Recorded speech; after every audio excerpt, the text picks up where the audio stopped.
Hello and welcome to the channel. Do please like and subscribe. We are here today courtesy of the Probrava Group to have a look at this rather lovely Fiat Seawalker 39. Now, as you would imagine, these are built in Italy. This is very much Italian open day boating with accommodation at its very best.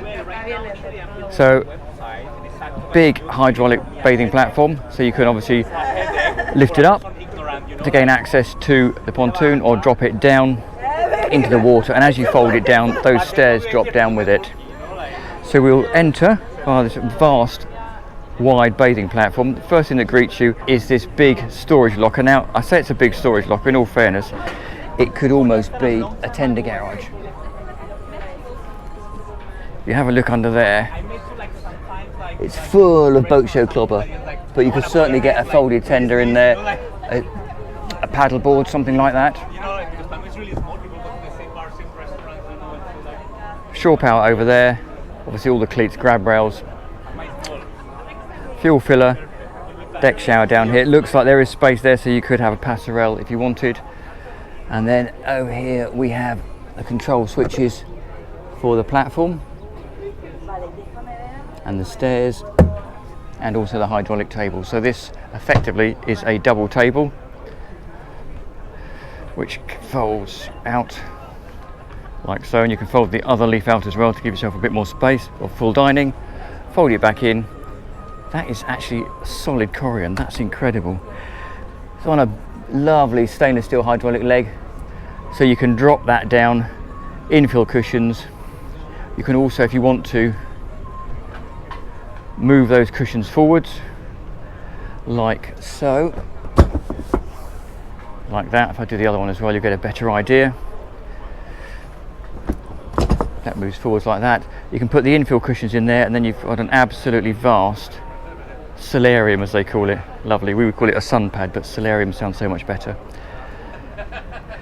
Equally, you can pop those back, and then it's back to dining mode. Just going to do this quickly. They then become obviously forward facing seats as well, so if you're going along, people can actually sit in those seats as you're going along. It's much nicer to face forward when you are powering along. In front of those seats we have the galley. Always great to see a nice handhold here, and you can see big Corian lids here. This one's up, this tap pops down if you're not using it. Lovely inset stainless steel sink, and then over this side we have a Smeg induction glass hob, and all of this is protected by this big hard top. There is a section, you can probably see it just inserted in here, and that comes out and covers the whole aft section with a sunshade, and there's glass above it here as well, letting loads of light in. And below the galley, as you can see, there's a fridge, drawer storage with bins in there, and another pull-out drawer, and over this side another fridge. So perhaps this is an ice maker. No, definitely a fridge. So if I go back over here, we will go around the deck first, I think, because it has been trying to rain today. Lovely big wide decks, grab handles both sides there, and built into the frame around the windscreen. That takes us all the way forward, where we see this vast sun pad pretty much covering the whole superstructure on the foredeck. Pop out cushion there, which will give you access and light and an emergency escape from the fore cabin. And then in here we have the anchor locker in there. As you can see, that protrudes through the front of the boat. It's on a quick windlass, and then nice to see there's a little shower head there, so you can rinse the muck off, or the water off, or the mud off these ground lines, because these are very clean ground lines. To be fair, I've seen them much worse. Quick turn round gives you a view of that boat looking backwards, and you'll notice there's a little window just down here to put some light into the fore cabin. So if we head down the other side deck, big one-piece windscreen. They've just come back from a test drive, so I do apologise that it's a little bit salty. if I go back, it'll give you an idea of that hard top with the radar arches and the like on top. Helm station has two fabulous looking seats. So they both come back, so they're up for driving, but you can, if you want to, he says, oh, you've got to lift it up, of course. There you go. Put that down and you've got a very comfy seat, footrest down below, so you can stand in there, and also quite nice little tray there for putting bits and pieces in, and a fabulous helm position. I'm just going to swap hands, bear with me a sec. So if you are helming, it's really nice to stand here, one hand on the wheel like so, the other hand on the throttles, just gently clicking them in and out of gear as you move the boat around, and you've got a great view forwards, and quite logically, as you'd expect being an open boat, a really good view backwards as well. She's on twin Volvo Pentas, so that comes with the joystick control system. You can see there is a lovely selection of solenoid switches down there, big Garmin plotter, and looks to be room for a second plotter as well, and another section of solenoid switches there. This one comes with the truly fantastic zip wake self-stabilizing trim tabs, and as is often the case, very stylish steering wheel, which is lovely because it's got one of those self centers, so the logo always stays the right way around. A couple of cup holders, and over on the port side here you can see there's access down to the cabin below. Before we go down, actually, I'm just going to turn the camera on, because you'll also notice underneath the helm seat there's a couple of windows, and we'll have a look at that in a moment and see why they are there. So the first thing you see when you go down below is this truly fantastic cabin space. Completely open plan. They've maximised it for volume to get it, rather than sectioning it off with lots and lots of cabins. It's effectively one cabin with a second area, which we shall look at in a moment. So you come down and say, we'll head all the way forwards, where you can see that big centerline double berth, acres of headroom here, and beautifully fabric lined ceiling with this sort of dark marble like wood. There is storage underneath the bed here. Oh, hang on. There you go, big drawer under the bed, and then few little drawers and cabinets around the place, like so. Nice big steps up both sides of the bed, and absolutely vast hull windows.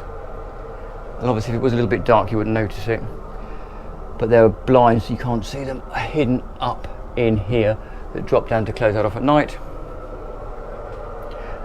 There is that window we looked at from the foredeck, and again you can see there's some clever sort of nook storage behind the bed for your phones and bits and pieces at night. That big hull window runs right the way down the port side, and again that leads us to this additional storage that matches starboard side, and then more cupboard storage.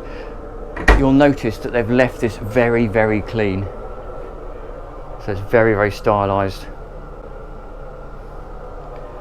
They're the steps we came down from. A little bit of engineering access on the floor, and underneath here, so underneath the cockpit sole, we have this vast lounging berthing area.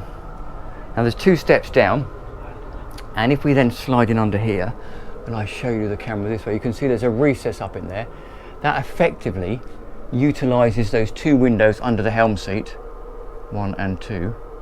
But what it cleverly does is it gives you standing headroom. So that's normal headroom, which is a little bit short, and then that's full standing headroom in here, so you can stand up, get dressed, do what you need to do. I'm going to guess that somehow or other this can be made into a very large double berth. There's storage all the way under all of these berths. There's effectively storage in those recesses, and you can chuck bits and pieces, bags and whatever on the top, and you can see again continuation of the hull windows throwing in bags and bags of light. And look, there's the infill cushion for the outside dinette. More storage in there, another recess in there, and again obviously we've got light coming in from those helm seat windows there as well. If I just sit down here for a sec and show you that view forward. Because it's open, it feels absolutely vast in here. Those hull windows really help with throwing the light in, and beautiful styling with the light seats, the dark wood, and then the light inserts around the storage bins. Same on that side. So last but by no means least, on this tour anyway, is the heads. So that door goes all the way around, clips itself in there, and you'll notice there's another distribution panel down there as well, along with the Fusion stereo. This is benefiting and from maximum light from those hull windows again.